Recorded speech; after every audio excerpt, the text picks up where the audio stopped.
పల్లీల కోసం మాట్లాడదాం. చాలామంది దానికి ఉడకబెట్టుకొని, బాయిల్ చేసుకొని, ఫ్రై చేసుకొని, రకరకాల డిషెస్‌లో కలుపుకొని మరి తింటారు.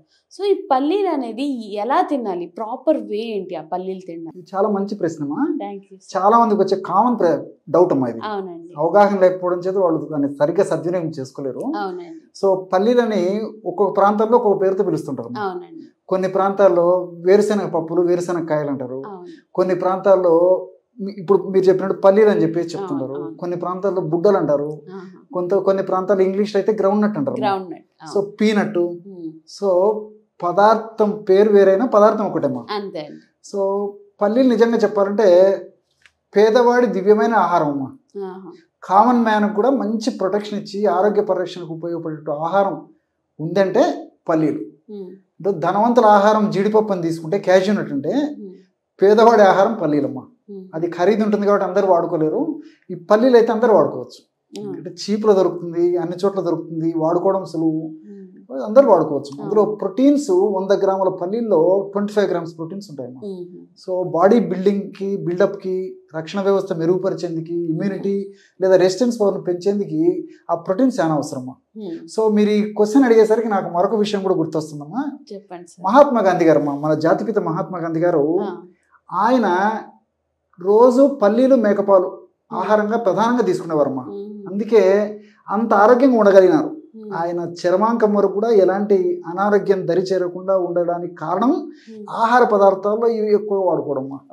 సో పల్లీలు మేకపాలు ఆయన ఎక్కువ వాడేవాడు కాబట్టి అంత ఆరోగ్యంగా ఉన్నారని చెప్పేసి కూడా ఆయన చరిత్రలో కూడా ఆయన రాసుకున్నారమ్మా. మీరు అడిగారు కాబట్టి క్వశ్చన్ గుర్తొస్తుంది.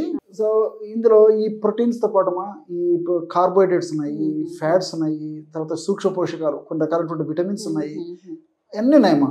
చాలా చాలా మంచి ఉపయోగపడే అంశాలు ఉన్నాయి. దీంట్లో ముఖ్యంగా సరే ఈ స్థూల పోషకాలు, తర్వాత ఇవి మన బాడీకి అన్నీ ఉపయోగపడతాయి. అదేవిధంగా సూక్ష్మ పోషకాలు ఉపయోగపడతాయి. వీటితో పాటు కొన్ని కెమికల్స్ కూడా ఉన్నాయమ్మా. అవేంటంటే అన్సాచురేటెడ్ ఫ్యాట్స్, అన్సాచురేటెడ్ ఫ్యాట్స్, తర్వాత పాలిస్టెరాల్స్, ఫైటోస్టెరాల్స్ అంటారమ్మా. So unsaturated fats, phytosterols, p coumarins, రస్ఫట్రాలు, ఇలా మంచి మంచి కెమికల్స్ ఉన్నాయమ్మా. వీటి గురించి బ్రీఫ్గా చెప్తానమ్మా. ఏవేవి ఎట్లా పనిచేస్తుందో చాలా బ్రీఫ్గా చెప్తాను ఫ్రెండ్స్. మనకి ఎలా ఉపయోగపడుతుందంటే, ఫర్ ఎగ్జాంపుల్ అన్సాచురేటెడ్ ఫ్యాట్స్ ఉన్నాయమ్మా ఇందులో. సో ఈ అన్సాచురేటెడ్ ఫ్యాట్స్ ఉండడం వల్ల, ఇటువంటి పల్లీలను మనం తీసుకోవడం వల్ల ఏం జరుగుతుందంటే, మన దేహంలో మన బాడీకి ఉపయోగపడేటువంటి మంచి కొలెస్ట్రాల్ని పెంచేసి చెడు కొలెస్ట్రాల్ని తగ్గిస్తుందమ్మా. హెచ్డిఎల్ కొలెస్ట్రాల్ మంచి cholesterol, LDL cholesterol, VLDL cholesterol చెడు కొలెస్ట్రాల్. సో ఆ చెడు కొలెస్ట్రాల్ని తగ్గించేసి మంచి కొలెస్ట్రాల్ని పెంచేందుకు ఇందులో ఉన్నటువంటి ఈ యొక్క పదార్థం ఉపయోగపడుతుంది, అన్సాచురేటెడ్ ఫ్యాట్స్. అదొకటి. రెండవది ఏమంటే ఫైటోస్టెరాల్స్ ఉన్నాయమ్మా. ఈ ఫైటోస్టెరాల్స్ ఉన్నటువంటి ఆహార పదార్థాలు తీసుకోవడం వల్ల ఏంటంటే, మనము తీసుకున్నటువంటి ఆహారంలో కొవ్వు ఉంటుందమ్మా. ఆ కొవ్వు త్వరగా జీర్ణం కాకుండా నిదానంగా జీర్ణమయ్యేటట్టు చేయడం వల్ల త్వరగా మనకు బాడీలో కొవ్వు పెరగకుండా, తర్వాత మరీ త్వరగా వెయిట్ రాకుండా ఉండేది కూడా సహకరిస్తుందమ్మా. సో ఈ ఫైటోస్టెరాల్ యొక్క ఉపయోగం అది. అట్లే పీ కౌమారిన్స్, ఈ పీ కౌమారిన్స్ అనే గుణం ఏంటంటే లివర్ని టాక్సిసిటీ నుంచి రక్షిస్తుందమ్మా. అంటే పురుగు మందులు, ఎరువు మందులు, క్రిమి సంహారక మందులు, ఇలాంటి ఎన్నో రకాలైనటువంటి మందులు కొట్టినటువంటి ఆహారం తీసుకుంటుంటామా. అదేవిధంగా మనం తీసుకున్నటువంటి ఆహారంలో ప్రిజర్వేటివ్స్, తర్వాత ఇలాంటివన్నీ ఉంటాయి కదమ్మా, ఫ్లేవర్స్, కలర్స్, ఇలాంటివన్నీ కూడా ఉంటాయి. ఇవన్నీ కూడా మన లివర్కు చెడు చేస్తాయి. సో లివర్ను ఆరోగ్యవంతంగా చేసేసి ఇది చెడు పదార్థాలంతా తొలగించేందుకు ఈ పల్లీలో ఉన్నటువంటి కౌమారిన్స్ ఉపయోగపడతాయి అమ్మా. తర్వాత ఈ రస్వట్రాల్ అని చెప్పేసి ఒక పదార్థం ఉందమ్మా. ఈ రస్వట్రాల్ గుణం ఏంటంటే, బ్లడ్ వెజిల్స్లో, రక్తనాళాల్లో రక్తం గడ్డగట్టకుండా, కొలెస్ట్రాల్ అంటే చెడు కొలెస్ట్రాల్ పెరగకుండా ఇవి కాపాడుతాయి. Blood circulation పెంచుతాయమ్మా.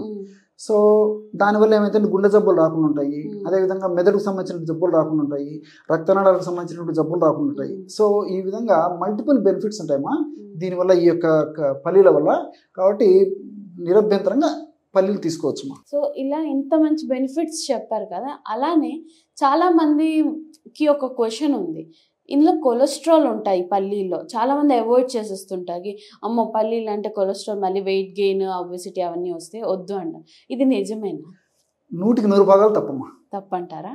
అవగాహన లోపం చేత వాళ్ళు ఆ విధంగా అనుకుంటారు. కానీ వృక్ష సంబంధించినటువంటి పదార్థాల్లో ఈ యొక్క కొలెస్ట్రాల్ ఉండదమ్మా. కొలెస్ట్రాల్ ఉండదు అయితే. జంతు సంబంధించిన నాన్ వెజిటేరియన్ ఫుడ్లో కొలెస్ట్రాల్ ఉంటుంది, కానీ వృక్ష సంబంధించినటువంటి పదార్థాల్లో ఒక పల్లీలు కాదు కానీ ఈ బాదం పప్పు కానీ, జీడిపప్పు కానీ, తర్వాత ఈ పిస్తా పప్పు కానీ ఏవైనా తీసుకోండి, వృక్ష సంబంధించినటువంటి పదార్థాల్లో ఎందులో కొలెస్ట్రాల్ ఉండదమ్మా, 1% కూడా ఉండదు. చాలా మంది తెలియక భయపడి గుండె జబ్బులు వస్తాయి, మెదడుకు సంబంధించిన జబ్బులు వస్తాయి, వెయిట్ పెరిగిపోతారని చెప్పేసి అనుకుంటారమ్మా. దీనివల్ల అయితే కాదమ్మా. రెండవది ఏంటంటే ఈ యొక్క పల్లీలు కూడా కొంతమంది బాగా వాడుకోవచ్చు, కొంతమంది చూసుకొని వాడుకోవాలమ్మా. సో బాగా కడుపు నిండా వాళ్ళకు తృప్తికరంగా వాడదైనటువంటి వాళ్ళు ఎవరంటే బరువు తక్కువగా ఉన్నటువంటి వాళ్ళు బాగా వాడుకోవచ్చు. అదేవిధంగా షుగర్ ఉండి బరువు తక్కువ ఉంటారమ్మా, వాళ్ళు బాగా వాడుకోవచ్చు. గర్భవతులు, ప్రెగ్నెంట్ లేడీస్ కూడా మంచిదమ్మా, తల్లికి మంచిది, లోపల ఉన్నటువంటి బిడ్డకు కూడా మంచిది. అదేవిధంగా మంచి ఎక్సర్సైజ్ జిమ్స్ చేస్తుంటారు కదమ్మా, వాళ్ళకు మంచిది. ఇలాంటి వాళ్ళందరూ నిరభ్యంతరంగా వాడుకోవచ్చు. కానీ కొద్ది ప్రమాణంలోనే అప్పుడప్పుడు వాడుకోదగ్గ వ్యక్తులు కూడా కొంతమంది ఉన్నారమ్మా. ఎక్కువ వెయిట్ ఉన్నటువంటి వాళ్ళు ఉంటారు చూడమ్మా, వాళ్ళు కొద్ది ప్రమాణంలో వాడుకోవచ్చు కానీ ఎక్కువ వాడకూడదమ్మా. అట్లే షుగర్ ఉండి కొంతమంది వెయిట్ ఎక్కువ ఉంటారు, వాళ్ళు కూడా ఎక్కువ వాడకూడదు. సో వెయిట్ ఉన్న వాళ్ళు వాడకూడదు, లిమిటెడ్గా వాడుకోవచ్చు, అతిగా వాడకూడదమ్మా. అదేవిధంగా ఈ థైరాయిడ్ ప్రాబ్లం అమ్మా, హైపోథైరాయిడ్ అని చెప్పేసి ప్రాబ్లం ఉందమ్మా, వాళ్ళు వాడకూడదమ్మా. ఇక్కడ మీకు మళ్ళీ ఒక డౌట్ వచ్చి ఉంటుంది, ఎందుకు వాడకూడదు సార్ థైరాయిడ్ వాళ్ళని చెప్పేసి. అందులో గాయిట్రిన్స్ అని చెప్పేసి రసాయనాలు ఉంటాయమ్మా. ఆ గాయిట్రిన్స్ అనేటువంటి రసాయన పదార్థాలు ఉంటుంటే పల్లీలను మనం ఎక్కువగా తీసుకోవడం వల్ల మనం తీసుకునేటువంటి ఆహార పదార్థాలు కానీ, లేకపోతే ఇంకోటి కానీ ఉంటుంటే ఐడిన్ ఏదైతే ఉందో, ఐడిన్ను బాడీ అబ్జర్వ్ కాకుండా ఇందులో ఉన్నటువంటి గాయిట్రిన్స్ ఉపయోగపడతాయమ్మా. సో ఎప్పుడైతే ఐడిన్ మనకు అబ్జర్వ్ కాదు అప్పుడు థైరాయిడ్ ప్రాబ్లం ఎక్కువైపోతుంది, హైపోథైరాయిడిజం ప్రాబ్లం ఎక్కువైతుంది. సో పల్లీలను థైరాయిడిజం ప్రాబ్లం ఉన్నటువంటి వాళ్ళు తీసుకోకూడదు, అస్సలు కన్స్యూమ్ లేదమ్మా. ఎప్పుడో ఒకసారి కొద్దిగా తీసుకోవచ్చు, కానీ ఇవి ఎక్కువ వాడుకున్నంత థైరాయిడ్ ప్రాబ్లం, హైపోథైరాయిడ్ ప్రాబ్లం పెరుగుతుంది. తర్వాత ఇంకోటి కూడా మీకు ఇంకో సందేహం కూడా వచ్చి ఉంటుంది ఇవన్నీ నేను చెప్పేసరికి. సార్ మరి పల్లీల్లో ఉడకబెట్టినవి, పచ్చివి, వేయించినవి, తర్వాత ఫ్రై చేసినవి, మసాలాలు వేసినవి, ఉప్పు వేసినవి రకరకాలు దొరుకుతాయి కదా సార్, ఏవి వాడుకోవాలని చెప్పేసి. సో దడప ఎప్పుడన్నా కావాలంటే ఏదన్నా ఇట్లా వేయించినవి కానీ, తర్వాత మసాలాలు వేసినవి కానీ, ఏదో స్నాక్స్ రూపంలో ఎప్పుడన్నా తీసుకోవచ్చు, కానీ రెగ్యులర్గా తీసుకునే వాళ్ళకు మాత్రం ఈ విధంగా తీసుకోవడం మంచిది కాదు. మళ్ళీ మీకు ఎందుకు మంచిది కాదని డౌట్ వచ్చి ఉంటుంది.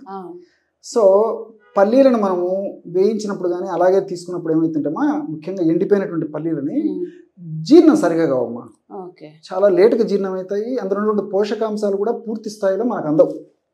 సో అందుకోసం అని చెప్పేసి పల్లీలను కనీసం ఒక 6 to 8 hours నానబెట్టాలమ్మా. మీరు ఉదయం నుంచి సాయంత్రం దాకా నానబెట్టవచ్చు, లేకపోతే రాత్రి నుంచి ఉదయం దాకా నానబెట్టవచ్చు. నానబెట్టినటువంటి పల్లీలు తీసుకోవడం వల్ల ఇబ్బంది ఉండదు. కానీ ఈ ఫ్రై చేసినవి కానీ, మసాలాలు కానీ, ఉప్పు కారం కానీ ఇచ్చినవి పనికిరావు. లేదంటే ఉడకబెట్టినవి కూడా వాడుకోవచ్చు. కాబట్టి నానబెట్టినవి కానీ, ఉడకబెట్టినవి కానీ రోజు వాడేందుకు ఉపయోగపడతాయి.